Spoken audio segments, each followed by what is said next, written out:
Assalomu alaykum. Hyundai Max Cruze avtomobilimiz 2014-yil 209 ming kilometr yurgan. Yoqilg'i dizel, motor 2.2 turbo balon tortadi.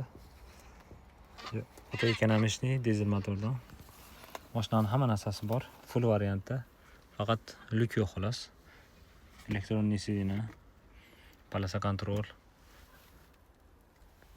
Xo'sh. Sinalar soviydi, siydi, avtoparking, avtohold, monitor, black box, IPS, hamma narsasi joyida mashinani. Kimga qiziq bo'lsa, aloqaga chiqib so'rasa, orqa sinalar siydi. Orqasida ham yana bitta joy bor.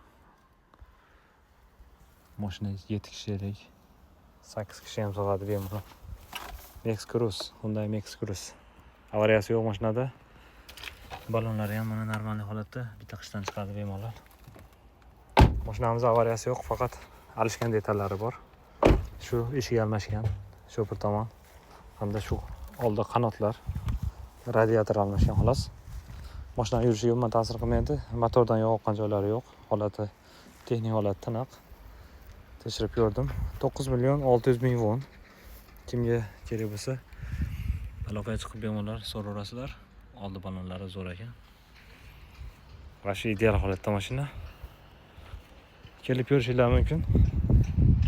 Mashina klass holatda turibdi.